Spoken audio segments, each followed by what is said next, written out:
আসসালামু আলাইকুম। সম্মানিত ভিউয়ার্স, আপনারা সবাই কেমন আছেন?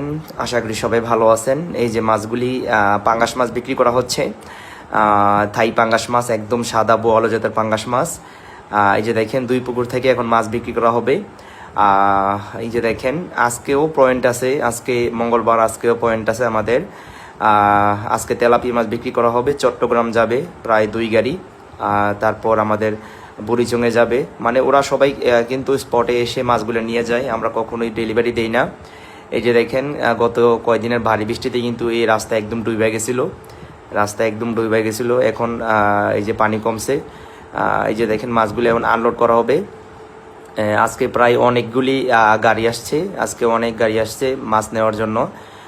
এই যে দেখেন, আপনাদেরকে যদি দেখাই, এই যে দেখেন একদম কালকারপাড় মোড় পর্যন্ত এই যে দেখেন গাড়িগুলা, এই যে ওইখানেও পিছে আছে। আলহামদুলিল্লাহ, সব হচ্ছে আপনাদের দোয়া ও ভালোবাসা, আপনাদের যে বিশ্বাস আমার প্রতি, এটাই অনেক কিছু।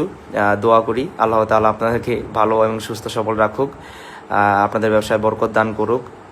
এই যে দেখেন, এই গাড়িটা যাবে নোয়াখালী, এটা আমাদের গাড়ি, সাদা ডায়না গাড়ি।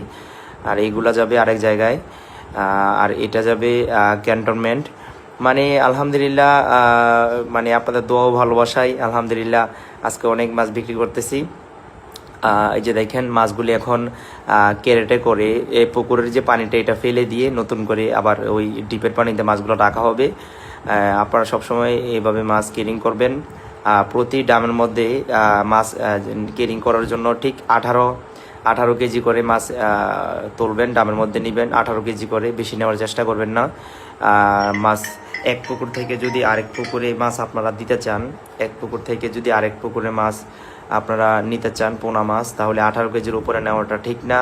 আর বিক্রির সময় 40 কেজি করে ডামে ট্রান্সফার করতে পারবেন। সবাই ভালো থাকবেন, সুস্থ থাকবেন। আসসালামু আলাইকুম।